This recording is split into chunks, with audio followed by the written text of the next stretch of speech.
नमस्कार। मैं अशोक कुमार पांडे और मेरे साथ हैं भाई अशोक वानखेड़े। अशोक भाई, बहुत बहुत स्वागत आपका। नमस्कार। तो मुझे हमेशा लगता था कि रातों रात जो इतने लोग भक्त बन गए, सबकी भक्ति रातों रात कैसे पैदा हो गई। बहुत सारे ऐसे लोग हैं अशोक जी और मैं, जिनको 20-20 30-30 साल से जानते हैं, जो अच्छे मनुष्य हैं, मुसलमानों से दोस्ती है और बड़े कायदे से रहते थे और रातों रात भक्त बन गए। और अब मैं इस बात पे मुतमईन हूं अशोक जी कि ये भक्ति जो है, ये माल बनाने की इच्छा से ज्यादा आई है। और अभी तक तो बात यहां वहां चल रही थी, अरुणाचल प्रदेश के मुख्यमंत्री की बात आई कल सुप्रीम कोर्ट में कि सारे ठेके अपने परिवार में ही दे दिए। लेकिन अब बात आदरणीय माननीय महान प्रधानमंत्री नरेंद्र मोदी जी के अपने दफ्तर तक पहुंच गई है। 2008 से लगातार उनके ओएसडी रहे और 2019 में ज्वाइंट सेक्रेटरी लेवल पर उनको एलिवेट कर दिया गया, प्रमोट करके। हिरेन जोशी जी की बात हो रही है, जिनके बारे में टीवी के जो पत्रकार मित्र हैं वो हम लोगों से दो पैक के बाद बताते तो हैं, गालियां देते हैं, लेकिन पब्लिक में कुछ कहने की हिम्मत नहीं है। हिरेन जोशी, मैं एक लाइन में बताऊं क्योंकि बाकी के लिए अशोक भाई हैं। हिरेन जोशी वो आदमी है जो तय करते हैं गोदी मीडिया क्या चलाएगा और क्या नहीं चलाएगा। गोदी मीडिया के माई बाप हैं और आज उनका चार्ज फिर से मिल गया है। आज फिर लोग बता रहे हैं उनका व्हाट्सएप आया है। लेकिन दाग ये सीधे हिरेन जोशी तक पहुंचा है। नवनीत सहगल जो सबके प्रिय रहे हैं, ऐसे अफसर बड़े शानदार होते हैं, मायावती जी के करीबी थे, अखिलेश जी के करीबी थे, योगी जी के करीबी थे। उसके बाद प्रसार भारती यानी टीवी और जो रेडियो होता है, दूरदर्शन और रेडियो, उसका हेड बनाया गया, उन्होंने इस्तीफा दिया। अब एक जैन साहब का भी नाम आ रहा है और जुड़ रहा है महादेव ऐप घोटाले से, जिसके आज चार्ज जो था वो सबसे पहले छत्तीसगढ़ पहुंचा था। मैं डिटेलिंग क्यों करूं, जब मेरे साथ अशोक भाई हैं तो मैं अपने गले को आराम दे रहा हूं और अशोक भाई के गले के आनंद लिया जाएगा, गले का आनंद लिया जाएगा। नमस्कार सर। एक तो आपके उस किताब के लिए बहुत बहुत बधाई। जब वो बहुत शुक्रिया। और जब भी अब जब पीएमओ की बात होती है तो वो किताब कहीं ना कहीं संदर्भ में पीछे खड़ा होता है। क्या उस कहने किताब में जो पर्सनैलिटी है, तो सबका यदि पर्सनैलिटी का निचोड़ निकाला जाए तो पीएमओ दिखाई दिखाई देता है मुझे। ये जो कांड, बेसिकली इसको एक न्यूज पेपर ने इसको थोड़ा सा उछाला था। उसके बाद कांग्रेस के हाथ में कुछ इंफॉर्मेशन लग गई और फिर इंफॉर्मेशन बाहर आ गई, बहुत सारी चीजें। कुछ अधिकारी जैसे जोशी जी थे, जोशी ये प्रधानमंत्री जी से गुजरात से चिपके हुए हैं बिल्कुल। और वो बहुत नजदीकी माने जाते हैं प्रधानमंत्री जी के। प्रधानमंत्री जी का सोशल मीडिया से लेके मीडिया हैंडलिंग उन्हीं का है। जो हेडलाइन वो बोलते हैं वही चलती थी, जो वो मना करते थे। ऐसी पूरी, जो आपने कहा कि कई मित्र हमारे जो बताते हैं उस पे ये हम उनको सच माने। तो एकाएक क्या हो गया कि जोशी जी का इस्तीफा हुआ। एकाएक क्या हो गया कि उनका चार्ज दूसरे को दिया गया। ऐसा एकाएक तो हो नहीं सकता, हेल्थ तो ठीक थी उनकी। अब फिर वो आ गए हैं, ये सिर्फ इसलिए कि हेल्थ तो वर्तमान में धनखड़ साहब की भी ठीक है सर। हेल्थ तो धनखड़ साहब की भी ठीक है चलो जी। धनखड़, भाई धनखड़ साहब तो पीएमओ से डायरेक्ट रिलेटेड नहीं थे। धनखड़ साहब एक पोस्ट पे थे। ये तो पीएमओ चलाने वाले लोग हैं जिनका जिनका नाम आपने लिया। एकाएक क्या हो गया कि उनका इस्तीफा हो गया। फिर जो सवाल उठे कि ये विदेश जाते थे तो किस किस से मिलते थे, इनके विदेश में क्या गड़बड़ है, कोई गेमिंग ऐप से कैसा संबंध है, क्या महादेव ऐप से पैसा मिलता था क्या। रिकॉर्ड पे सारी चीजें आ गई।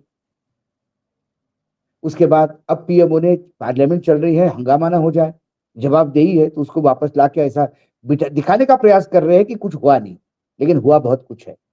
चीजें सामने आई हैं। उसके बाद नवनीत सहगल, अब नवनीत सहगल के बेटे हैं शिव सहगल, उनका एक ऐप है, गेमिंग ऐप। और नवनीत सहगल तो ये आलू है, हर सरकार में चल जाते हैं, हर सब्जी में जैसा चलता है। ये मायावती जी की सरकार ये चलाते थे, अखिलेश की सरकार ये चलाते थे, और उसके बाद योगी को भी ये चलाते थे। फिर जब रिटायर्ड हो गए तो प्रसार भारती दिल्ली में भी आके बड़े पोस्ट पे बैठ गए। ऐसा क्या था इस आदमी में, ये क्या सुख सुविधा प्रोवाइड करता है कि हर एक का चेता हो जाता है। गवर्नेंस में तो मुझे कुछ इतना बड़ा नहीं दिखा। यदि दूरदर्शन ने सबसे वाहियात, मेरे हिसाब से कोई काम किया होगा तो करोड़ों रुपए का कॉन्ट्रैक्ट एक ऐसे आदमी को दिया जो जेल की सलाखों से पीछे ब्लैकमेलिंग के चक्कर सुधीर में। चौधरी की बात कर रहे हैं आप। सुधीर चौधरी की बात कर रहा हूं मैं। उसको आपने करोड़ों का दिया, उसके बाद कितना रेवेन्यू जनरेट हो रहा है दूरदर्शन को। मायावती के समय भी ऐसा कोई नहीं था कि वो जस्ट व्हीलर डीलर, और ही कुड मैनेज। उनका इस्तीफा हो गया रातों रात, और उन्होंने अपनी इस्तीफे में तो मांगा था कि कुछ पीरियड, इस्तीफे का पीरियड, लेकिन जो इस्तीफा एक्सेप्ट हो गया उसको विथ इमीडिएट इफेक्ट हुआ। जैन साहब, हितेन जैन, लॉ कमीशन में थे, उन पे भी आरोप है कि उन्होंने ये गेमिंग ऐप और महादेव ऐप को एडजस्ट करने के लिए बहुत सारे कलाकारियां की हैं। ये आज का विषय मेरे लिए वो नहीं है कि ये पीएमओ से हुआ है, उस पर भी बात करेंगे। ये किसने किया हो सकता है, आज इस पे हम बात करेंगे। पीछे की रणनीति क्या है इन सब का। जैसा सहगल का बेटा शिव सहगल, उसका नाम उछला, हितेन जैन का महादेव ऐप के साथ उछला। ये जो हिरेन जोशी है, इनके एक मित्र है अखिलेश मिश्रा, जो ब्लू क्राफ्ट डिजिटल फाउंडेशन के सर्वेसर्वा है। कहते हैं कि ये रडार पे है, जो ईडी के कुछ हमारे सोर्सेस है उनने कहा कि ये रडार के, और इसके through direct Hiren Joshi direct radar पे आता है। अब क्या पीएमओ इतना पाक साफ हो गया?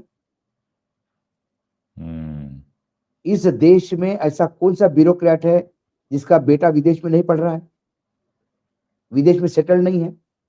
सारा ब्लैक का पैसा व्हाइट करने का जरिया है अपने बच्चों को वहां विदेश में सेटल करवा के। 99% ब्यूरोक्रेट के बच्चे विदेश में सेटल्ड है, वो ऐसे अलग अलग फाउंडेशंस में जॉब करते हैं। ये सारी चीजें हम देखते हैं। एक ये आरोप आया है कि रिलायंस से करोड़ों रुपए का पेमेंट होता था। एक हिमांशी सूद है जो हरदीप पुरी के नजदीकी है, और all of a sudden Hiren Joshi Himanshi Sood को बहुत प्रमोट करते हैं नेशनल इंटरनेशनल लेवल पे। वो पोप को तक मिलने जाती है हाथ में मोदी जी की तस्वीर लेके, उस तस्वीर के द्वारा मोदी जी को आशीर्वाद दिलवाने।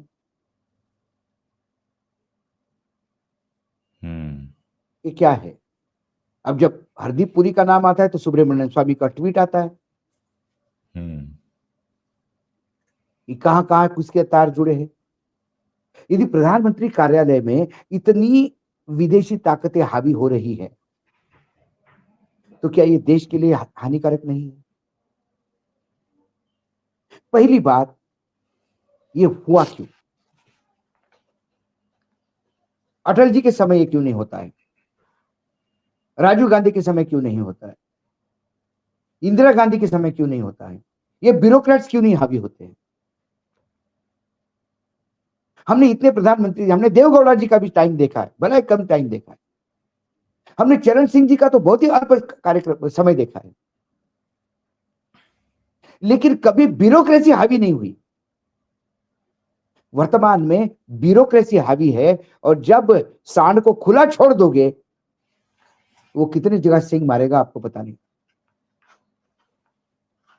क्योंकि इसके लिए आपको थोड़ा आदरणीय प्रधानमंत्री जी की पर्सनैलिटी को स्कैन करना पड़ेगा।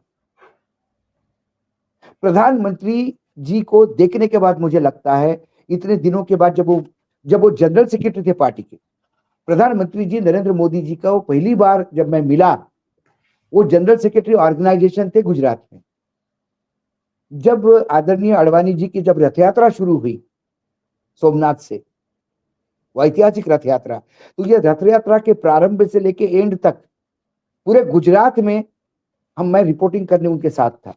उसके बाद वो महाराष्ट्र चले गए, क्योंकि मैं जिस अखबार के लिए लिखता था वो मराठी अखबार था और अंग्रेजी और मराठी उनके संस्करण थे। तो क्योंकि महाराष्ट्र में उनका ब्यूरो टेकर कर रहा था तो मैं वहां से दिल्ली आया। तो मैं और प्रसून सोनवलकर जो अभी लंदन में है, हम दोनों साथ रूम भी साथ शेयर करते थे और लगातार रिपोर्टिंग करते थे। तब पहली बार मोदी जी को मैंने देखा, पहली बार आया। मैं तब से मोदी जी को स्टडी करता हूं कि जनरल सेक्रेटरी बने, यहाँ पे मुख्यमंत्री बने, प्रधानमंत्री बने। एक बात है कि वो इंफीरियर कॉम्प्लेक्स से ग्रस्त है, इसलिए किसी को नजदीक नहीं आने देते। और यदि प्रधानमंत्री बैठे हैं तो एक प्रधानमंत्री, आप एक प्रोग्राम चलाते, एक चैनल चलाते हैं, मैं विश्लेषण करता हूं, लेकिन हमारे पास सभी राजनीतिक दलों का इनपुट होता है, बिल्कुल उद्योगपतियों का इनपुट होता है, ब्यूरोक्रेट्स का इनपुट होता है, जुडिशरी का इनपुट होता है, अंडरवर्ल्ड के लोगों का भी इनपुट होता है। वो मेरे पास नहीं गुंडे होता। बदमाशों से भी नहीं, वो तो मैं भी रखता हूं, गुंडे बदमाशों से भी इनपुट में रखता हूं, क्योंकि वो भी बताते मैंने हैं कि सुपारी पत्रकारिता नहीं किसने की ना, किसकी। हाँ, आप लोग इतने लंबे समय से एग्जैक्टली। पत्रकार हैं, तो आप लोग के तो कांटेक्ट हैं, हम हाँ, लोग से उनको जरूरत नहीं पड़ी तो अभी। तो जब आप इतने लोगों से इनपुट लेते हो, तो कोई भी आपको बेवकूफ बनाने के पहले 3 बार सोचता है यस। कि मैं इसको गलत इंफॉर्मेशन फीड करूं और ये कोई बोल दे चैनल पे। ये हो नहीं सकता, क्योंकि ये 4 जगह से देखता है। तो यदि कोई फीडबैक देता भी है कि वो शरद पवार जी या अजित पवार उस दिन उससे मिले और मुझे लगता है कोई खेल हो रहा है, ठीक है, जिससे मिले अजित पवार से उस दिन वो लंदन में था आदमी, छोड़ना, 15 दिन से लंदन में है, उसकी बेटी बीमार है, वहां पे बेटी का इलाज करवा रहा है, तो उसको पता पड़ता है कि यहाँ चलेगा नहीं। हमारे प्रधानमंत्री के पास आप मुझे बताइए, एक नाम बताइए जो नजदीक है। अमित किरण शाह जोशी। जी भी क्लेम नहीं कर सकते वो नहीं कर नजदीक है, कोई नहीं कर सकता नजदीक है। वो हर एक को एक शक की दृष्टि से देखते हैं। उन्होंने कहा आपने किसी सीनियर इससे कि दिल्ली में तो मैं अपने छांव से भी डरता हूं, उसमें भी नजर रखनी पड़ती है। तो वो एक आईनों के महल में रहते हैं, बस अपना ही अपना चेहरा देखते हैं, और उनको ये फीडबैक देने वाले ये 5-6 लोग हैं, और उसी फीडबैक पे वो चलते हैं। यही कारण है कि ये 5-6 लोगों को गुमान हो गया कि वो कुछ भी कर सकते हैं, तो उन्होंने धंधा शुरू कर दिया पीएमओ में। बाकी जगह इतना डर नहीं। अटल जी के टाइम ऐसा नहीं था। अटल जी तो पत्रकारों से भी लेते थे, जूनियर पत्रकारों से भी फीडबैक लेते थे, और संपादकों से भी लेते थे, नेताओं से भी लेते थे, और विपक्ष के इससे भी बात करते करते, कवि, साहित्यकार, क्योंकि उनको कभी इंफीरियर कॉम्प्लेक्स नहीं था। अखबार भी बहुत पढ़ते थे अटल जी, मैंने अंग्रेजी कहा ना, हिंदी दोनों पढ़ते थे। यहां तो क्या है, यहां अटल जी के मुंह पे कोई बोल सकते थे कि अटल जी गलत कर रहे हो आप, ये ऐसा थोड़ी होता है। तो अटल जी हम्म। हंस के देते, टाल देते थे। अटल जी की एक शैली थी मना करने की भी, लेकिन नाराज नहीं होते थे। या यदि किसी ने बोल दिया कि सर ये मुझे लगता है कि आप गलत कर रहे हैं, तो दूसरे दिन उसका ट्रांसफर खत्म। हो जाता है, ट्रांसफर हो जाता है। तो कौन भाई, तो हाँ में हाँ मिलाएंगे। तो इस वजह से इन अधिकारी खुले सांड होते हैं। मैं ये नहीं मानता कि नरेंद्र मोदी को कोई शेयर मिल रहा होगा उसमें से, सवाल ही नहीं उठता। उनको गेमिंग ऐप क्या है ये भी मालूम नहीं होगा, क्योंकि उनका पढ़ा लिखा का क्या लेवल है ये आपको भी, मुझे और दर्शकों को भी बताने की जरूरत नहीं है। कोई यूनिवर्सिटी डिग्री नहीं दिखाता इसका मतलब डिग्री से आदमी नहीं होता बड़ा। हम्म। जब आदमी ये अपने आप को भगवान का रूप कहलाना चाहते शुरू कर देता है और नॉन बायोलॉजिकल बोलता है, तभी आदमी का आईक्यू समझ में आता है। जो 4 सदी को संतों को इकट्ठा बिठाता है तो समझ में आता है, किसी भी आक्रांता को किसी भी प्रदेश में भेज देता है तो समझ में आता है। ये आपका सर्कल है, आप किसके बीच में बैठते हो। आपकी जो लेटेस्ट लिखी हुई किताब थी, जनरली मैं किताब किसी को देता नहीं, लेकिन नागपुर में मैं वो किताब पढ़ते हुए, जब वो आखिरी चैप्टर था, क्योंकि वो छोड़ी पूरी करने बगैर रह नहीं सकता, तो जब मैंने फ्लाइट में आखिरी चैप्टर पढ़ के किताब लेके मैं सीधा डिनर पे गया, लेट हो गया था फ्लाइट, तो एक राजनीतिक दल का स्पोक्स पर्सन जो पहले पत्रकार था, मैं तो मेरे साथ था, मैं उसी से किताब का डिस्कशन कर सकता था और किसी से। तो बातों बातों में मैंने बोला यार अशोक भाई ने क्या बढ़िया किताब लिखी, और मैंने बोला मैं एक एक चीज पढ़ रहा था। बोले क्या बात है, कहाँ मिलेगी? तो मैंने उसको बैग से निकाल के दी। रात को 1 बजे मैं मेरे रूम में चला गया। उसमें 7 बजे मुझे बोलता है कि चलो ब्रेकफास्ट को। मैंने बोला इतनी जल्दी उठ गया? बोले सोया ही नहीं। बोले क्यों? अरे बोले किताब बाप पढ़ रे। रहा था, रात भर पढ़ माय डाली उन्होंने गुडनेस। किताब। बोले छूटती नहीं किताब। तो मेरा संदर्भ बताने का यह है कि यदि मैं किसी और स्पोर्ट्स पर्सन को देता तो वो सिराने रख के सो जाता, हाँ बस। मुझे खुश करने के लिए बिल्कुल। किताब देता। और मैं किताब बांटता भी नहीं, मैं हम्म। किसी को किताब नहीं देता। अरे भाई किताब है, मेरा संग्रह है, मैं अपने लाइब्रेरी में रखूं उसको। बिल्कुल। तो बिल्कुल। तो ऐसा ही अटल जी के पास था। अटल जी हर एक के साथ उतना है। अब इस इंसान का ये है कि ये बोलते नहीं, हंसते नहीं। इनके कैबिनेट के लोग बोलते हैं कि ये कभी सिर्फ विदेश मानवीय में पहलू हंसते हैं नहीं। अशोक जी। हाँ, अशोक जी विदेश में विदेश में हंसते हंसते हैं बस। नहीं, वो इसलिए हंसते कि सामने कैमरा होता है, क्योंकि जो बात हो रही है वो उनको पता भी नहीं, अलग अलग भाषा में 3 लोग बोल रहे हैं, उनके ट्रांसलेटर अपनी अपनी भाषा में अपने नेताओं को बता रहे हैं। हम्म। जिसको गुजराती से ज्यादा छोड़ के दूसरी ज्यादा भाषा ठीक से आती नहीं, वो आदमी उन 3 विदेशियों के अपने अपने भाषा के कन्वर्सेशन पे हंस रहा है। ये अपने आप में व्यंग था। वो हंसी देख के सारा देश हंस रहा था। ये किस बात पे हंस रहे होंगे? वो फिर इंफीरियर कॉम्प्लेक्स है। एक आध आदमी चुप रहता तो उनको लगा कि यदि मैं तो देशवासी ये सोचेंगे कि मैं कुछ समझ नहीं पा रहा हूं। अरे भाई, क्या समझ पा रहा हूं? किसी ने मुझे रशियन आदमी खड़ा कर दिया और रशिया में बोलता गया, मैं तो ऐसा देखता रहूंगा उसकी तरफ, सर थोड़ी हिलाऊंगा। ओके ओके ओके फाइन, ऐसा। जब समझ ही नहीं रहा तू क्या बोल रहा भाई, तू मुझे गाली दे रहा है कि तू अपनी देश की बात कर रहा, मेरे देश की बात कर रहा है। मैं बीच बीच में इसमें करूंगी, sorry sorry, no language, no Russian, no Russian, speak in English, यही बोल सकता हूँ ना। हम लोग यही करते हैं जब लेकिन बाहर यहां तक जाते हैं तो। Coming back to the original story, तो इस वजह यस। से खुला खेल करने के लिए सबको परमिशन है, क्योंकि उनको मालूम है एक ऐसे आदमी के लिए हम काम कर रहे हैं जिसको हम कुछ भी बता दे, कन्विंस करवा सकते हैं, क्योंकि उसके पास और कोई सोर्स ऑफ इंफॉर्मेशन है ही नहीं। हम्म। काम खत्म। इस वजह से ये खुला खेल हो गया। अब ये बात बाहर कैसे आई? सेकंड फेज, ये एजेंसियों के पास खबर थी। वर्तमान में आज महिला बाल विकास का ज्वाइंट सेक्रेटरी भी मुंह नहीं खोलता पत्रकारों के सामने, हम्म। इतना डरता है। हम्म। ये पीएमओ के लोगों की चीजें बाहर कैसे आई? एजेंसियां किसके अंडर काम करती है? Home minister. उनके आशीर्वाद के बगैर ये इंफॉर्मेशन लीक नहीं होती। यस। अब लोग कहेंगे कि होम मिनिस्टर और प्रधानमंत्री क्यों आपस में लड़ेंगे? मैं आपको थोड़ा पीछे ले चलता हूं, और ये मेरा अजम्पशन है, ये थ्योरी मैंने रची है कुछ चीजों को, डॉट्स को जोड़ते हुए। आपको याद होगा गुजरात में एक बार बीजेपी ने पूरी सरकार ही बदल दी, हाँ एक भी पूरा। मंत्री नहीं रखा, नि- और बिल्कुल रूपाणी जी बिल्कुल। के नेतृत्व में एक नया सरकार बनी। हम्म। वो पूरा खेल किया था आनंदीबेन पटेल और सीआर पाटिल ने मिलकर, हम्म। प्रधानमंत्री जी के आशीर्वाद से। उस मंत्रिमंडल में अमित शाह के लोग दरकिनारा थे। वो ओके। अमित शाह को राजनीति से, गुजरात की राजनीति से समाप्त करने का एक प्रयास था, क्योंकि कोई भी नेता दिल्ली में किसी भी बड़े पोस्ट पे हो, उसका वजूद जब तक अपने गृह राज्य में उसकी जमीन नहीं होती तब तक नहीं होता।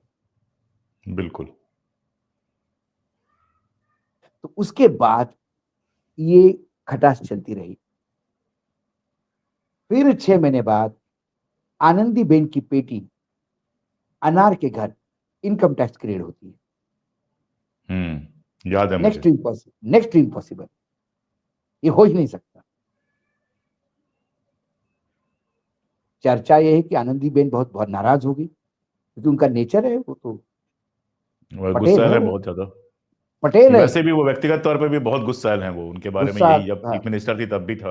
हाँ, तब तो उन्होंने उठा के कहते हैं कि साहब को कंप्लेंट किए, क्या हो रहा है? हम्म। तब उनको बताया गया कि अब ये मेरे हाथ में नहीं रहा, मेरी बात नहीं सुनता। हम्म। ये पहला इंफॉर्मेशन था मेरे पास, that was from the horse's mouth. उस दिन से ये लगातार खाई बढ़ रही है, और प्रधानमंत्री अब अलग थलग पड़ गए हैं। सत्ता और संगठन दोनों पर अमित शाह जी का कब्जा है, और होना भी चाहिए, क्योंकि प्रधानमंत्री तो चेहरा है।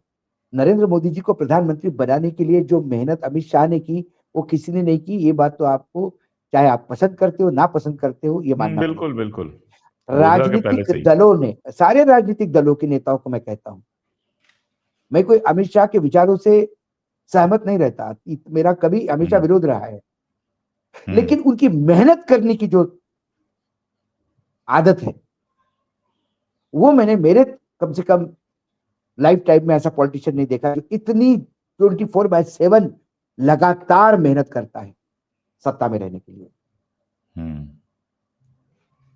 चर्चा ये है कि उन्हें ये बोला गया था कि जब हम 75 साल के हो जाएंगे तो आपको सौंप के चले जाएंगे। वो हुआ नहीं है, 30 वो भी है।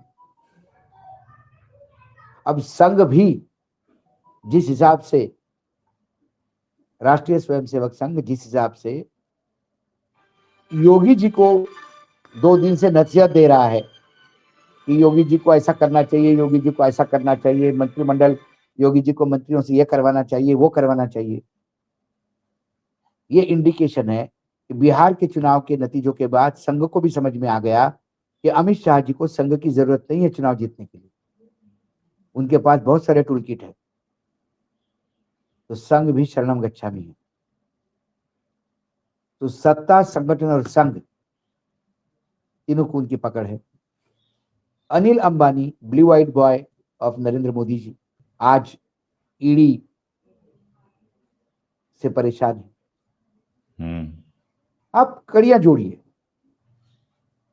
अब ये सारे ब्लू आइड बॉयज है एक लाइन से, हिरेन जोशी और उसकी टीम, एक झटके में, हलाल नहीं झटका ही किया।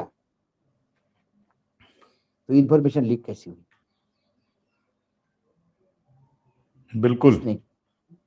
क्या एक और मसला चल रहा है अशोक जी, क्या ये कांड इतना बड़ा होगा प्रधानमंत्री को अपनी इज्जत बचाने के लिए इस्तीफा देना होगा?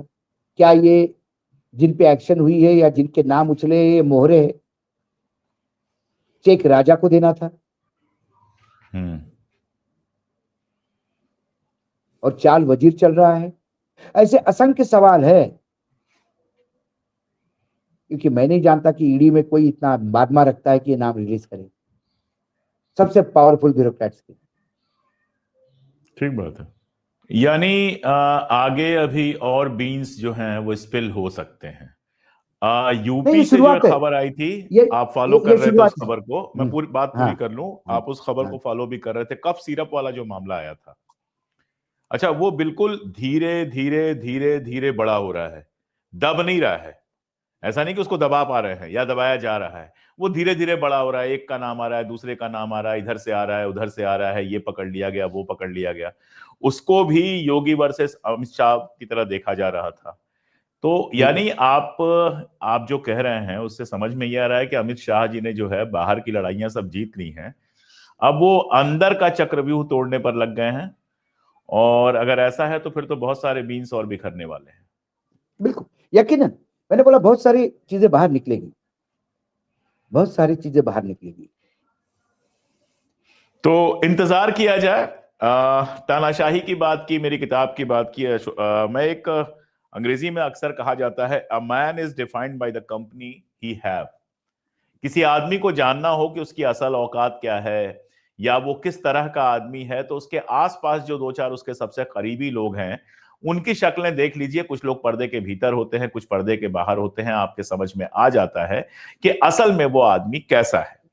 और खास तौर पे जब आप उच्च पद पे होते हैं, मैं तो गवर्नमेंट सर्वेंट रहा हूं बहुत ज्यादा, मैं कभी पत्रकारिता में रहा नहीं, लिखता पढ़ता रहा, लेकिन वहां भी जो नया ऑफिसर सीनियर मोस्ट आता था उसको हम लोग 1 महीने में ऐसे ही पहचानते थे कि वो किन लोगों को अपने करीब रख रहा है और किन लोगों को पसंद नहीं कर रहा है।